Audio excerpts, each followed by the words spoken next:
Next industrial policy 1956। 1948 में ठीक है पॉलिसीज आई, 1950 में भी पॉलिसीज आई, लेकिन इतने ज़्यादा ये पॉलिसीज जो बनी ना, इसके बाद भी इकोनॉमी के अंदर डेवलपमेंट्स हुए। डेवलपमेंट्स हम ये बोल सकते हैं, जैसे आपका कॉन्स्टिट्यूशन बना 1950 में, आपका फंडामेंटल राइट्स और डायरेक्टिव प्रिंसिपल स्टेट आइन उनका डिक्लेरेशन हुआ, आपका 5 ईयर प्लानिंग के सक्सेसफुल कंप्लीशन हुआ।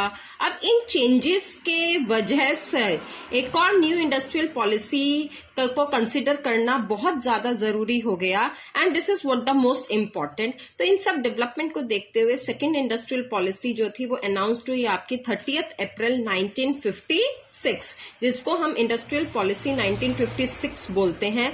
अब इसका जो मेन फीचर्स थे वो कौन से हैं? फर्स्ट है आपका क्लासिफिकेशन ऑफ इंडस्ट्रीज। 3 कैटेगरी में इंडस्ट्रीज को डिवाइड किया गया। एक जो बिल्कुल ही टोटली पब्लिक सेक्टर के अंडर कंट्रोल में है, दूसरी पब्लिक सेक्टर का इम्पोर्टेंट रोल रहेगा उनमें, लेकिन जो उसमें आपका जो सेकेंडरी रोल है प्राइवेट का भी रहेगा, यानी कि दोनों मिलकर काम करेगी, पब्लिक एंड प्राइवेट। तो इसको जो प्राइवेट सेक्टर का सप्लीमेंट हम कह सकते हैं। एंड थर्ड जो कैटेगरी थी वो थी which are not included in category 1 and 2, यानी कि टोटली जिनका कंट्रोल किसके हाथों में रहेगा? प्राइवेट सेक्टर के हाथों में रहेगा। सेकेंड आपका इंडस्ट्रियल लाइसेंसिंग। इंडस्ट्रियल लाइसेंसिंग क्या है कि जो प्राइवेट सेक्टर अगर कोई इंडस्ट्री, न्यू इंडस्ट्री या कुछ बिजनेस स्टार्ट करना चाह रहा है, उसको गवर्नमेंट के थ्रू लाइसेंस लेना पड़ेगा। और ये जो लाइसेंसिंग पॉलिसी थी ये क्यों लॉन्च हुई?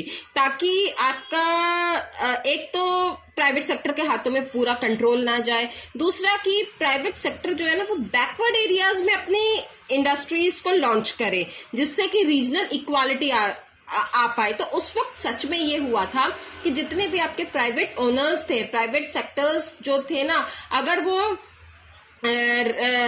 लो एरियाज में, आपका बैकवर्ड एरियाज में इंडस्ट्रीज को ओपन कर रहे थे, तो उनको लाइसेंस बहुत जल्दी मिल रहा था और डेफिनेटली डेवलप्ड एरियाज के लिए उनको फाइट करना पड़ता था। तो इसके जो मेन फीचर्स थे इंडस्ट्रियल लाइसेंस पॉलिसी के ये यही थे। न्यू इंडस्ट्रियल यूनिट जो थी वो तभी सेटअप हो पाती, तभी उनको लाइसेंस मिलता था गवर्नमेंट से, जब वो मीन्स बैकवर्ड एरियाज में अपनी इंडस्ट्रीज को ओपन करते थे। Licence was needed even to expand production. अगर उनको प्रोडक्शन बढ़ा रही है उसके लिए भी उन्हें लाइसेंस लेना पड़ता था। गवर्नमेंट को कन्विंस करना पड़ता था क्यों वो प्रोडक्शन बढ़ाना चाह रहे हैं, ठीक है, कंट्री की रिक्वायरमेंट क्या है, लार्ज क्वांटिटी ऑफ गुड्स क्यों चाहिए, मतलब all these things they were answerable to all these things. To reduce regional disparities, concession उनको मिलता था, जैसे tax holiday, concessional electricity supply, these were all given to the industrial unit for setup the industry specially in the backward region. तो ये आपका industrial licensing इसीलिए important role play करता है इधर।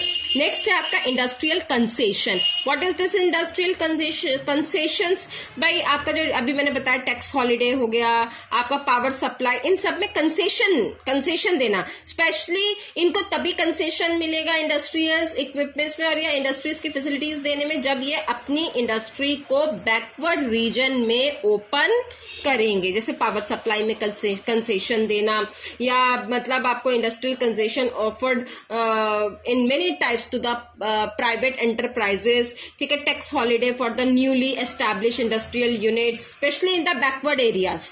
Is that clear?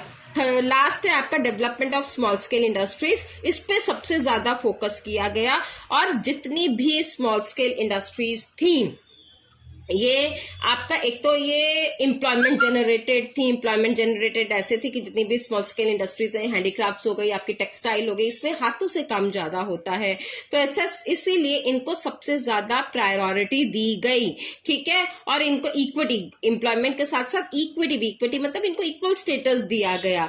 तो ये जो इंडस्ट्रीज है, लेकिन क्योंकि ये इंडस्ट्रीज जो है वो बड़ी बड़ी इंडस्ट्रियल इंडस्ट्रीज के साथ कंपीट नहीं कर सकती थी, इसीलिए जो इनका प्रोडक्शन है, नंबर ऑफ प्रोडक्ट्स इनके लिए रिजर्व कर दिया गया था कि ये जो कुछ चीजों की जो प्रोडक्शन है सिर्फ और सिर्फ किस में होगी, स्मॉल स्केल इंडस्ट्रीज में ही होगी।